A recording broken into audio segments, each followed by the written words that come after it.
Itong kasat, papunta kami sa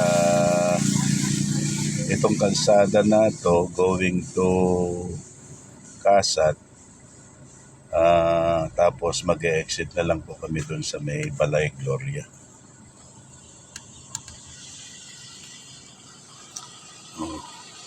Punan din natin itong mga ibang party list na to dahil member tayo ng SSS tsaka GSIS.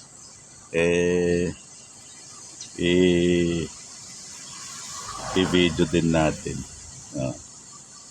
Ayan. So, kahit na 146 Bagong Pilipinas tayo, yung in-endorso natin,